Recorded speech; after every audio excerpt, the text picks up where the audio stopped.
Matt Miguez has plenty on his mind, and he's ready to share it with the world. It's time to hear the Miguez Mindset.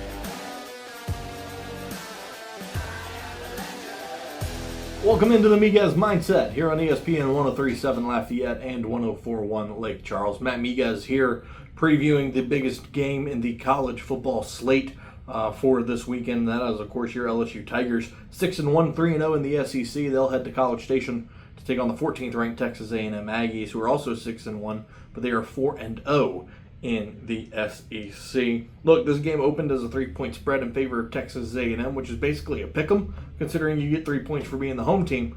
But that spread has since dropped to Texas A&M -1. So could LSU be viewed as the favorite now in this game? On paper, not the case, but certainly it certainly appears that way. Garrett Nussmeier having an incredible season, 2,200 yards, 18 touchdowns, only 6 interceptions. Connor Wigman hasn't even gone over 1,000 yards yet. He has 3 touchdowns and 4 interceptions. Their run game, or their offense, I should say, goes through Le'Veon Moss, who is averaging 6 yards per carry so far this season, to go along with 8 touchdowns. And, you know, when I look at Texas A&M, I see a good football team that's got a really good defensive front. But I also see a team that hasn't really been tested. They had a bad loss to open the season to Texas A&M. And they played McNeese, Florida, nearly lost to Bowling Green, survived against Arkansas, blew the doors off of Missouri. But, you know, we saw last week against Auburn that Missouri might not be the team that we thought they were. And then only beat Mississippi State by 10 on the road this past week. So, look, I don't think that Texas A&M has been tested the way that LSU is going to test them. Look, Braden Swinson, Savion Jones, that defensive front for LSU is going to get after the quarterback. And look, what I've seen from Connor Wigman, when he gets pressured, he's going to make mistakes, and that's the goal for LSU, is to force Wigman into making mistakes and then contain Le'Veon Moss. We talk about big name guys all the time, and you know they're going to get theirs, right? They're going to find their 60, 70 yards. Don't let them go for 120. Don't let them go for 130. If you're LSU, it's contain them. You know, give him the 3-4 yard runs, but don't give him the big plays. And I think that's going to be the key for LSU on defense. On offense, it's going to be kind of the same. Rely on your running game. Caden Durham has played really well so far this season. Let him showcase what he can do, what the future looks like for you. He's also averaging close to 6 yards per carry with 6 touchdowns on the season. 6.2 yards is what he's averaging. So you got 2 running backs averaging 6 yards a carry in this contest. You're going to have to use him, and you're going to have to use him effectively. And look, same thing, or a little different actually. He doesn't need to go for 120, 130 with the way your passing game works. If Caden Durham can get 70 yards for you, I think that's going to be good enough to find some offensive success. And Garrett Nussmeier, look, you've been on this stage. You've played in the SEC championship game. You played in the game against Ole Miss. You've been on this big-time, prime-time stage. Just be the quarterback that you are, right? Play your game. Don't let anything get too big. Don't let anything get in front of you. And here's the key for Garrett Nussmeier. If he sees a passing, or a running lane, I should say, on a passing play, he should take it.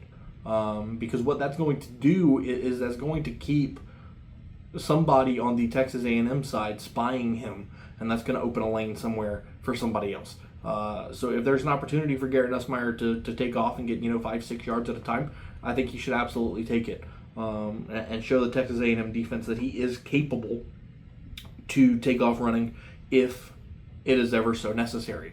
Got some really big top 25 matchups around college football as well. Notre Dame and Navy play on Saturday at 11 a.m. You've also got Nebraska, Ohio State. Nebraska's not ranked, but that could be a really intriguing matchup. Top-ranked Oregon is going to be at Illinois this weekend. That's a top 25 matchup in the Big Ten. Looking a little further down the list, Missouri, Alabama at 2:30 could be an interesting game. Texas and Vanderbilt, another top 25 matchup. Vanderbilt coming in at 25, having a really nice year.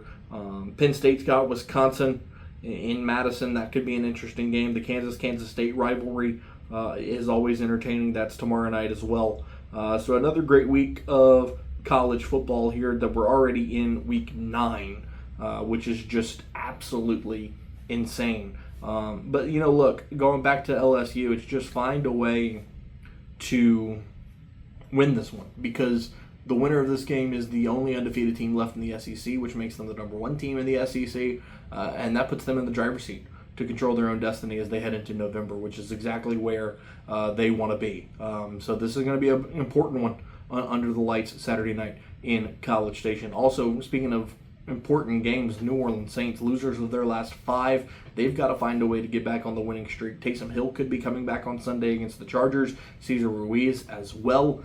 Chris Olave also could be returning after missing the last 2 games with a concussion. So look, it's one of those things where you've got Los Angeles this week, you've got Carolina next week. If you can win both of those, you're back at 4-5. Things look a lot better for you if you're the New Orleans Saints once Derek Carr comes back and you really get back to being an almost fully healthy football team again. But it starts with this one. It starts against the Chargers, who have a really good defense. They've got a really good rushing attack as well. The Saints are going to have their hands full, there's no question. But I do think that this is a winnable contest for the Black and Gold. As always, make sure you subscribe to our YouTube channel at ESPN Southwest Louisiana. Follow us on all social medias at ESPN_SWLA. We're going to be bringing you content on our website from the LSU game with a game story and follow-up. McNeese as well, and the Cajuns on Tuesday night when they play for a Sun Belt West battle with Texas State. So many great things coming your way on our website, so stay tuned for that. Follow us on social media and subscribe to the YouTube channel. We're back next week with another edition of the Miguez Mindset here on ESPN 103.7 Lafayette and 104.1 Charles.